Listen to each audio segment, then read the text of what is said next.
নমস্কার, সবাই কেমন আছেন? আরপি ফ্যামিলি কুকিংয়ে আপনাদের সবাইকে স্বাগত জানাই। আজকে দোকানের মতো পেঁয়াজ পকোড়া রেসিপি দেখাবো আপনাদের। আপনারা প্রথম থেকে শেষ অবধি ভিডিওটা দেখতে থাকুন। এখানে পেঁয়াজ কেটে নিয়েছি, বাটিটাতে বেসন নিয়ে নিয়েছি। এবার বেসনের মধ্যে পেঁয়াজগুলো দিয়ে দিচ্ছি।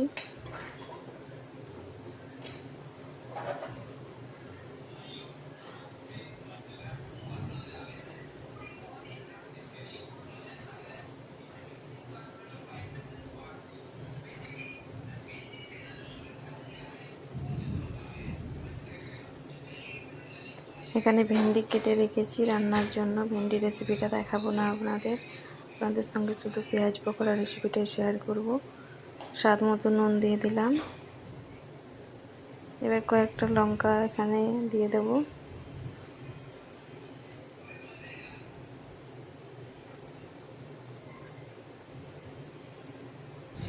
প্রচণ্ড গরম পড়েছে। এই গরমকালে পান্তা ভাত বা ভেজা ভাতের সাথে পেঁয়াজ পকোড়া খেতে খুবই ভালো লাগে।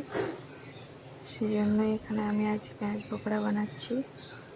লঙ্কাগুলো ছোটো ছোটো করে কেটে এর সঙ্গে মিশিয়ে দেবো।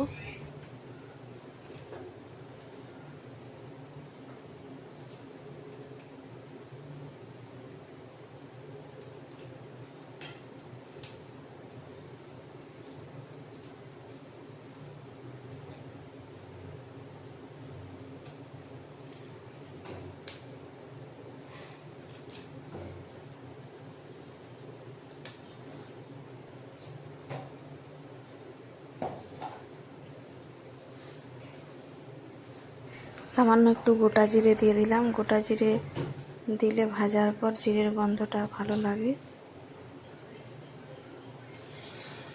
এবার অল্প জল দিয়ে মেখে নেব।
এবার ভেজে নেব। এটা দোকানের মতো স্বাদ হওয়ার একটাই সিক্রেট, সেটা হচ্ছে এই মাখার কাছে।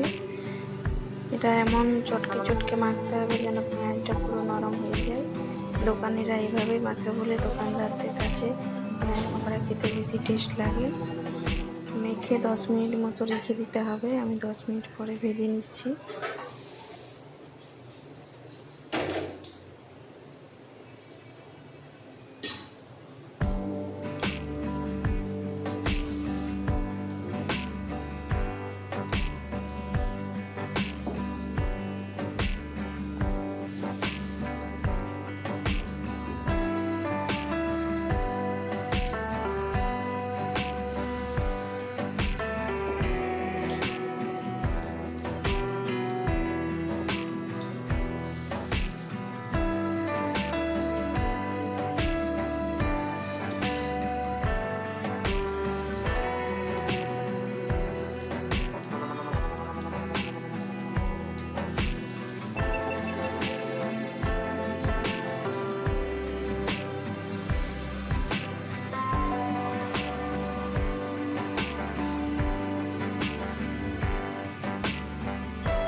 ভাজা হয়ে গেছে, তুলে নিচ্ছি।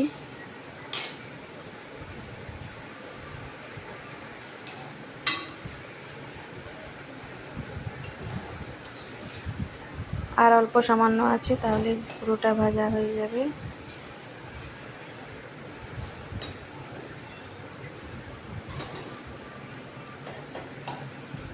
কয়েকটা দিয়ে দিলে ভাজা হয়ে যাবে। এই মাখাটা একটু টাইট করে নিলে তেলও কম টানে। এবং দোকানদারদের পকোড়াতে তেল খুব বেশি থাকে না, ওরা এরকম টাইট করে মাখে। মাখাটা শক্ত শক্ত হলে তেলও কম লাগবে, আর একটু 10 মিনিট ঢাকা দিয়ে রাখলে খেতেও বেশি স্বাদ লাগবে।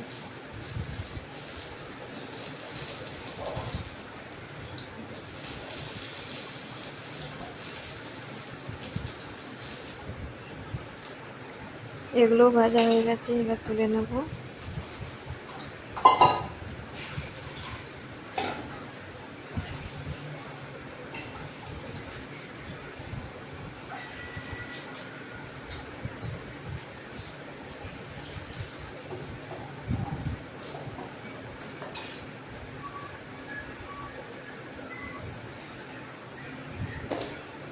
সমস্ত ভাজা হয়ে গেছে। আজকের ভিডিওটা এই পর্যন্তই।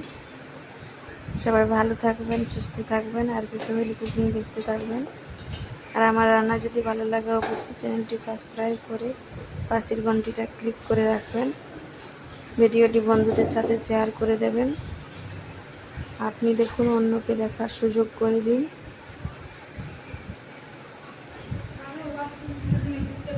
যারা যারা ভিডিওটি দেখছেন অবশ্যই একটা লাইক দিয়ে যাবেন। যদি নতুন বন্ধু হন তাহলে অবশ্যই চ্যানেলটা সাবস্ক্রাইব করবেন। নতুন বন্ধু পুরনো বন্ধু সবাই পাশে থাকবেন।